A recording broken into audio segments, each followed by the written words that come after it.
So, welcome to IRC Chemistry, the invisible reality of chemistry. So, in this video, we're going to learn about perturbation theory. तो start करते हैं. पिछले videos में हमने Hermitian operator के बारे में डिस्कस किया था, तो वो आप लोग देख लेना क्योंकि उसमें इस वीडियो में उसकी ज़रूरत पड़ेगी. सो perturbation theory is basically a mathematical tool. ये एक मैथमेटिकल टूल है जिसकी मदद से हम उन इक्वेशंस को सॉल्व करने वाले हैं जिसको हम हैमिल्टोनियन से सॉल्व नहीं कर पाते हैं, क्योंकि ऐसी बहुत सारी इक्वेशंस है जिसके लिए आपको बहुत सारी मैथमेटिक्स इन्वॉल्व करनी पड़ेगी. लेकिन आप अगर उस मैथमेटिक्स से बचना चाहते हो तो आप पर्टर्बेशन थ्योरी का यूज़ कर सकते हो. So perturbation theory is purely a mathematics. इसमें हम करते क्या हैं कि जो हमारी प्रॉब्लम है जिसको हैमिल्टोनियन सॉल्व नहीं कर पा रहा है उसको हम छोटे छोटे इनफाइनाइट प्रॉब्लम्स में कन्वर्ट करते हैं. ठीक है, जो प्रॉब्लम जिसको हैमिल्टोनियन सॉल्व नहीं कर पाता है उसे हम छोटे छोटे प्रॉब्लम्स में कन्वर्ट कर देते हैं by using a infinite series, जिसको आप टेलर सीरीज़ से समझ सकते हो. तो होगा क्या कि इसको इनफाइनाइट सीरीज़ में कन्वर्ट करेंगे, फिर उस सीरीज़ को कन्वर्ज करेंगे, कन्वर्ज करके हम अपना आंसर लाएंगे. तो ये मैथमेटिक्स का पार्ट था. ठीक है, इसमें ज़्यादा डीप नहीं जाना है, हम समझ लेंगे कैसे ये डेरिवेशन आया है. डेरिवेशन से पर्टर्बेशन का मतलब क्या होता है? पर्टर्बेशन का मतलब होता है डेविएशन और डिस्टॉर्शन. आप किसी सिस्टम में डेविएशन क्रिएट करते हो और डिस्टॉर्शन क्रिएट करते हो, and by using that deviation और distortion you solve your system. Okay, now अब ये डेविएशन का मैं आपको एक एग्जांपल देता हूँ. सपोज़ आपने पार्टिकल इन 1D बॉक्स पढ़ रखा है. सो इन पार्टिकल इन 1D बॉक्स होता क्या है कि with in a certain vicinity, suppose A to B, हमारा जो पोटेंशियल होता है सिस्टम का वो क्या होता है? ज़ीरो होता है. अब कोई भी कॉन्जुगेटेड सिस्टम ले लेते हैं हम लोग, लाइक दिस. हाइड्रोजन मैंने लिख रहा, उससे आप लोग बैलेंस कर लेना. तो ये मेरे पास एक कॉन्जुगेटेड सिस्टम है, और इस कॉन्जुगेटेड सिस्टम का जो पोटेंशियल एनर्जी होगा A से लेकर B तक वो क्या होगा? ज़ीरो होगा. This is the condition. मैंने क्या किया, मैंने थोड़ा सा पर्टर्बेशन क्रिएट किया. मैंने जिस सी को मैं सर्कल कर रहा हूँ उसको मैंने रिप्लेस कर दिया N से, लाइक दिस. नाउ जैसे मैंने इसको नाइट्रोजन से रिप्लेस किया, अब क्या होगा कि जो पोटेंशियल A से लेके B तक क्या था? ज़ीरो था. लेकिन नाइट्रोजन के पास वो पोटेंशियल अब थोड़ा सा क्या हो जाएगा? डिक्रीज़ हो जाएगा. So decrease in this particular potential at nitrogen atom creates some distortion और deviation in the system. Earlier, the potential energy is uniformly equals to zero everywhere between the point A and B, but now this is not the case. अब क्या हो रहा है? Nitrogen के आने की वजह से there is some deviation in the potential energy which is called perturbation. आप perturbation को एक और एग्जांपल देता हूँ, उससे भी आप लोग अच्छे तरीके से समझ सकते हो. The universal law of gravitation is the result of perturbation. How? We assume that the planets are revolving around a perfectly elliptical part. लेकिन होता क्या है, जब दो planets आपस में पास आते हैं they attract each other, और उस attraction की वजह से अपने perfectly elliptical part से वो deviate होते हैं, which is called perturbation. So because of the perturbation वो deviate होते हैं, and the reason for the deviation is the attraction between them, which becomes the law of gravitation, universal law of gravitation. Okay, so this is all about the perturbation. So in this case, in quantum chemistry, we also create some disturbance in our system with the help of electric field. Suppose आपको मैंने एक hydrogen atom दिया है, और hydrogen atom में क्या होगा? एक न्यूक्लियस होगा, एक इलेक्ट्रॉन होगा. तो उनके रिवॉल्व की वजह से जो वहाँ पे इलेक्ट्रिक फील्ड जनरेट होगी उनकी खुद की, वो बहुत ज़्यादा होती है. वो 10⁻10 इलेक्ट्रॉन वोल्ट पर मीटर के अराउंड होती है. ओके, अब जो मैं डिस्टर्बेंस क्रिएट करने वाला हूँ वो बहुत ही स्मॉल होगा. सपोज 200 और 500 वोल्ट पर मीटर. Okay, like this. इतना इलेक्ट्रिक फील्ड मैं क्रिएट करने वाला हूँ. तो जो मेरा डेविएशन होगा वो बहुत ही वीक होगा, बहुत ही स्मॉल होगा. ठीक है, इसका जो स्ट्रेंथ होगा बहुत ही स्मॉल होगा as compare to my original system. Okay, तो कुछ बातें मैंने लिखी हैं पर्टर्बेशन मेथड से रिलेटेड कि इसको कब यूज़ करेंगे? When the deviation between two problems is small, or based on the assumption that the problem you want to solve is slightly different from a problem that can be solved exactly. Perturbation theory use exact solution to obtain approximate solution. So ये जो points लिखे हैं, जब मैं derivation कराऊंगा तो आपको अच्छे से समझ में आ जाएगा. अब यहाँ पे थर्ड पॉइंट लिखा है कि जो perturbation theory है वो exact solution को यूज़ करती है, तो वो derivation देख के ही आपको समझ में आएगा. तो जो हमारे यहाँ पे प्राइम इम्पोर्टेंस है वो क्या है? प्राइम इम्पोर्टेंस ये है कि हमें जो हमारा सिस्टम है उसमें हम कुछ पर्टर्बेशन करेंगे, कुछ डेविएशन करेंगे, and with the help of that deviation will going to solve our system. This is our prime concern. So let's start. हमारे पास हैमिल्टोनियन है, इसको मैं सुपरस्क्रिप्ट 0 से रिप्रेजेंट कर रहा हूँ। इसका मतलब ये है अनपर्टर्ब हैमिल्टोनियन, यहाँ पे किसी भी टाइप का पर्टर्बेशन नहीं है। Okay, and another Hamiltonian I write it as H, this is not like this, H cap 0 plus lambda H cap 1। अब यहाँ से आप लोग ध्यान से समझना इसका क्या मतलब है, what do you mean by that? H cap is equals to H of superscript 0 plus lambda H superscript 1. Now here lambda is very important. Lambda is everything. Lambda is the strength of perturbation. Strength of perturbation,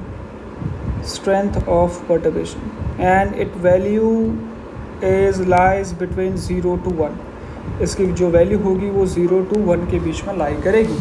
मतलब अगर मैं lambda को 0 रख देता हूँ तो मेरा system ideal system के बराबर हो जाएगा, ठीक है। अगर लैम्डा 1 रखता हूँ इसका मतलब मेरा जो सिस्टम है ये पर्टर्ब्ड सिस्टम है, और पर्टर्बेशन का जो एक्सटेंट है वो बहुत ही ज़्यादा है। If I put the value of lambda in between 0 और 1, so I should say that the perturbation is quite small. Okay, तो usually in general perception the value of lambda is quite small. Okay, क्योंकि हमें deviation बहुत small रखना है, deviation ज़्यादा नहीं होना चाहिए कि पूरी तरीके से सिस्टम डेविएट हो चुका है, ऐसा नहीं है। जो डेविएशन होगा वो स्मॉल होगा, ठीक है, हमारे आइडियल सिस्टम से ज़्यादा दूर नहीं होगा। सो इस हैमिल्टोनियन जो H कैप से मैंने लिखा है, this Hamiltonian is the function of lambda, and what is lambda? Strength of perturbation, it values lies between 0 to 1। So this is the Hamiltonian. Now अब आपने हैमिल्टोनियन को पर्टर्ब कर दिया है तो ऑब्वियस सी बात है उसके करस्पॉन्डिंग जो एनर्जी होगी उसको भी आपने पर्टर्ब कर दिया। ओके, और उसके करस्पॉन्डिंग जो हमारा वेव फंक्शन होगा उसको भी हमने क्या कर दिया? पर्टर्ब कर दिया, वो भी पर्टर्ब होगा अपने आप। That's it, this is obvious. Now the point here is जो एनर्जी है और जो वेव फंक्शन है, अब उसको देखो, मैं पहले अगर पर्टर्बेशन नहीं हुआ होता तो मैं क्या लिखता?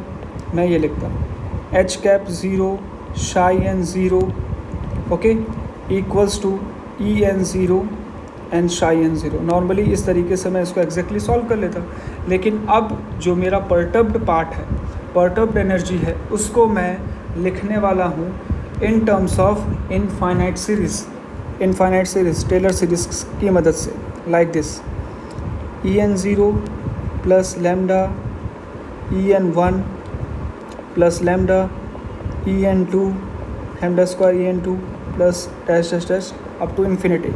इन the same way wave function becomes psi n 0 plus lambda psi n 1 plus lambda square psi n 2। Okay, now the superscript 1, 2 represents the first order derivative, second order derivative, third order derivative. Suppose you want to calculate the energy after the perturbation. So जो energy होगी वो summation of E n 0, E n 1, E n 2 वो सभी के लिए होगी। तो हमें E n 2, E n 3, E n 4 क्या इन्फाइनाइट तक सॉल्व करना? नहीं, हमें फर्स्ट ऑर्डर तक ही करना है। मतलब लैम्डा इंटू E n 1 की वैल्यू अगर हमने कैलकुलेट कर लिया तो पर्टर्ब्ड एनर्जी हम लोग आसानी से कैलकुलेट कर सकते हैं। वाई? अगर आप lambda square, lambda cube, lambda 4 consider करना चाहते हो, there is no issue, but the problem is उनकी वैल्यू बहुत स्मॉल होगी, क्योंकि लैम्डा ऑलरेडी इतना छोटा है, 0 से 1 है, 0 से 1 के बीच में लाई करता है। लैम्डा की पावर 4 लोगे, 5 लोगे तो वो वैल्यू और स्मॉल होगी, तो आप उसे इग्नोर कर सकते हो। तो इसलिए जितना भी हमारा डिस्कशन होगा वो फर्स्ट ऑर्डर करेक्शन तक ही होगा, हम वहीं तक सॉल्व करेंगे। ओके, तो अब देखो मैंने एनर्जी को इनफाइनाइट सीरीज़ टेलर सीरीज़ के फॉर्म में लिख लिया, psi n लैम्डा को भी टेलर सीरीज़ के फॉर्म में लिख लिया। अब करना क्या है, जो मेरी ये फर्स्ट इक्वेशन है जिसको मैं इक्वेशन नंबर 1 लिख रहा हूँ, इसमें इन वैल्यूज़ को सब्सटीट्यूट कर दो। सब्सटीट्यूट करने के बाद देखो क्या आया, सॉरी फर्स्ट इक्वेशन को नहीं, अब मैं देखो क्या करने वाला हूँ, H कैप लैम्डा, ठीक है, ये मेरा पर्टर्ब्ड हैमिल्टोनियन है। अब इस पर्टर्ब्ड हैमिल्टोनियन को मैंने पर्टर्ब्ड वेव फंक्शन पे अप्लाई किया, ठीक है, तो मेरे पास रिजल्ट क्या आया, पर्टर्ब्ड एनर्जी वाला आया E n lambda into psi n lambda, ये आया मेरे पास वैल्यू। अब इस वैल्यू में, इस इक्वेशन में हमें सारी वैल्यूज़ रखनी है। This is equation number 2। So put the value of psi n lambda, E n lambda and H lambda in equation number 2। जब पुट कर दिया तो रिज़ल्ट आपके सामने ये आएगा, स्क्रीन पर दिख रहा होगा। मैंने H की जगह क्या रख दिया, H cap 0 plus lambda into H1, psi N की जगह शाई एन की इन्फाइनाइट सीरीज़ रख दी, ई एन लैम्डा की जगह ई एन वाली सीरीज़ रख दी, और शाई एन लैम्डा की जगह शाई एन वाली 0 वाली पूरी वैल्यू रख दी मैंने। अब क्या किया मैंने, जो आर एच एस में लिखा है उसे एल एच एस में लाया, ठीक है, with negative sign equals to 0। अब इसको क्या करना है, फिर टेलर सीरीज़ ये कहता है कि जब आपके पास ये वैल्यू आ जाती है इन्फिनाइट सीरीज़ की, आप जो है कोफिशिएंट्स को कंपेयर कर लो। कोफिशिएंट्स यहाँ पे किसके होंगे, लैम्डा की पावर 0 का कोफिशिएंट, लैम्डा की पावर 1 का कोफिशिएंट, लैम्डा की पावर 2 का कोफिशिएंट, 3, 4, 5। लेकिन मैंने क्या बोला, as far as the perturbation theory is concern, our discussion is कहाँ तक, हमारे डिस्कशन का सर्कमफ्रेंस कहाँ तक होगा, लैम्डा की पावर 1 तक होगा। तो लैम्डा की पावर 0 का कोफिशिएंट हम निकालते हैं, लैम्डा की पावर 1 का कोफिशिएंट निकालते हैं, ठीक है। लैम्डा की पावर 0 का अगर आप कोफिशिएंट निकालोगे तो आपको क्या देखना है, H0 को जब मैं मल्टीप्लाई करूँगा शाई एन 0 से, सो this is also coefficient of lambda की पावर 0, ओके। ई एन 0 को जब मैं मल्टीप्लाई करूँगा शाई एन 0 से, तो भी वो लैम्डा की पावर 0 का कोफिशिएंट होगा। अगर आपको डिफ़िकल्ट हो रहा है इस इक्वेशन को सॉल्व करना, तो आप इजीली क्या कर सकते हो, जो सुपरस्क्रिप्ट का सम है वो लैम्डा की पावर के इक्वल होना चाहिए। जैसे लैम्डा की पावर 0 मुझे कैलकुलेट करना है, तो सुपरस्क्रिप्ट का एडिशन करो, 0 + 0 0, 0 + 0 0, ओके। अब देखो लैम्डा की पावर 1 है, लैम्डा की पावर 1 का अगर आपको कोफिशिएंट कैलकुलेट करना है तो सुपरस्क्रिप्ट का सम 1 होना चाहिए। देखो h का, जब मैंने h जो है अनपर्टर्ब वाला लिया तो वेव फंक्शन मैंने पर्टर्ब वाला लिया, इन दोनों का एडिशन देखो कितना हो रहा है, इन दोनों का एडिशन 1 है। यहाँ पे भी देखो एडिशन कितना है, 1 है। फिर ऐसे ही एनर्जी और वेव फंक्शन वाले का टर्म भी लेना है विथ नेगेटिव साइन, यहाँ पे भी देखो क्या है, 1 है, यहाँ पे भी देखो क्या है, 1 है। आप इजीली सॉल्व करके भी लिख सकते हो इसे मल्टीप्लाई करके, लेकिन ये एक आसान तरीका है लिखने का। जो सुपरस्क्रिप्ट का समेशन होगा वो 1 के बराबर होगा। तो H0 psi n 1, H1 psi n 0, EN 0 शाई 1, E1 शाई एन 0। तो ये आ गया हमारा कोफिशिएंट लैम्डा 1 का। अब हमारे पास दोनों कोफिशिएंट आ गए, तो ये जो इक्वेशन नंबर A है लैम्डा की पावर 0, जब इसको 0 रखा तो हमारे पास ये वैल्यू आई। फिर इक्वेशन नंबर B है, अब उसको देखते हैं। इक्वेशन नंबर B से आपको क्या मिल रहा है, इक्वेशन नंबर B से H0 psi n 1 plus H cap 1 psi n 0 equals to not equals to minus EN 0 psi n 1 minus EN 1 psi n 0, this is equals to 0। अब ये equation मिला हमें लैम्डा की पावर 1 को equal to 0 रखने से, ठीक है, क्योंकि RHS में कोई भी लैम्डा का टर्म नहीं है, तो सारा का सारा कोफिशिएंट 0 के बराबर होगा। अब यहाँ से आपको क्या करना है, जो शाई एन 0 के टर्म्स हैं उसे RHS में लेके जाओ, और जो शाई एन 1 के टर्म्स हैं उनको LHS में ही रहने दो। तो H0 psi n 1, okay, and minus EN 0 psi n 1 equals to EN 1 psi n 0 minus H cap superscript 1 psi N superscript 0, okay. अब क्या करना है, इस इक्वेशन में मल्टीप्लाई करो, multiply with psi n 0 star on left hand side. आपको multiply करना है on LHS, left hand side आपको मल्टीप्लाई करना है विथ एन इंटीग्रेशन साइन। तो ये इक्वेशन किस में कन्वर्ट हो जाएगी, शाई n 0 star H cap 0 psi n 1 D top, okay. और EN 0 क्या है, एक रियल वैल्यू है, तो उसे हम बाहर लिख सकते हैं, और यहाँ पे इसको मल्टीप्लाई किया तो ये psi n 0 star into psi n 1 आया into d top, okay. This is equals to EN 1 again a constant value, तो इसको मैंने बाहर रखा, इसको अंदर मल्टीप्लाई किया, psi n 0 star into psi n 0 into d top, okay, minus of integration sign psi n 0 star into H cap 1 psi n 0, this is it. Now अब यहाँ पे आपको मैं ग्रीन कलर से शेड कर रहा हूँ, ये टर्म दिख रहा होगा, शाई n 0 star into psi N, this is what, this is the probability density, and this is equals to 1, okay, this is equals to 1. So EN superscript 1 minus psi n 0 star H cap 1 psi n 0 d tau, okay. Now in RHS, अब ध्यान से देखना, इसको मैं green colour से shade कर रहा हूँ। इस टर्म को मैं थोड़ा मॉडिफाई करने वाला हूँ। कैसे? देखो, शाई n 0 star H cap 0 psi n 1। अब यहाँ पे हर्मिशन ऑपरेटर हमने पढ़ रखा है, और हर्मिशन हमें पता है H cap 0 is a Hermitian operator, so we can use it property.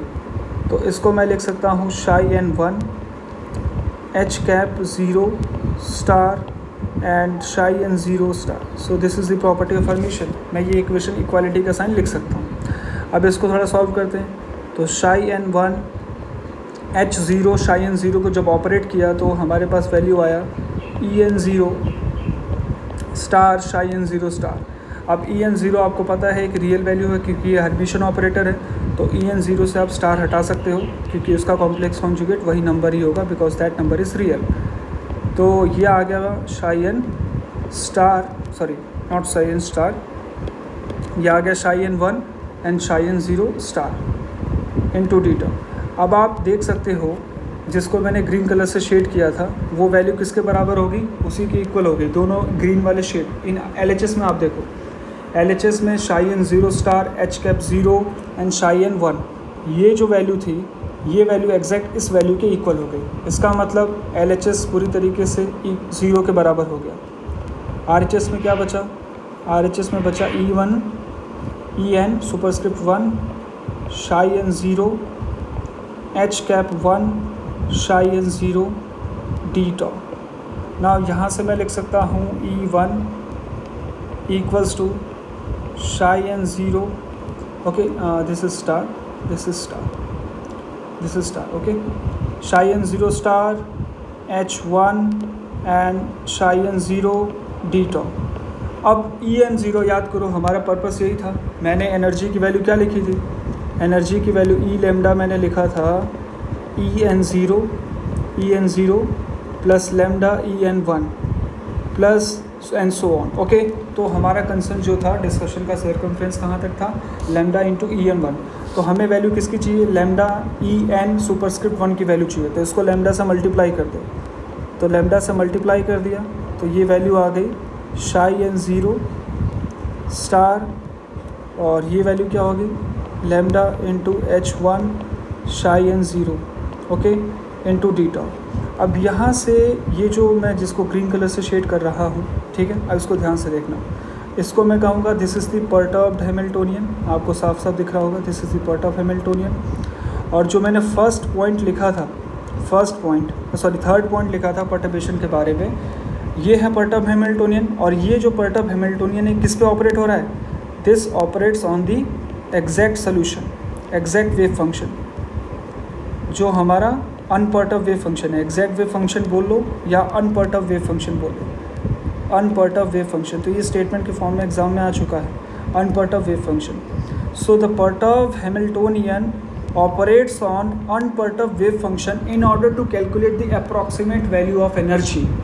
Okay, in quantum chemistry there is no way that you are going to get a certain energy, certain value of energy. You always get a probability.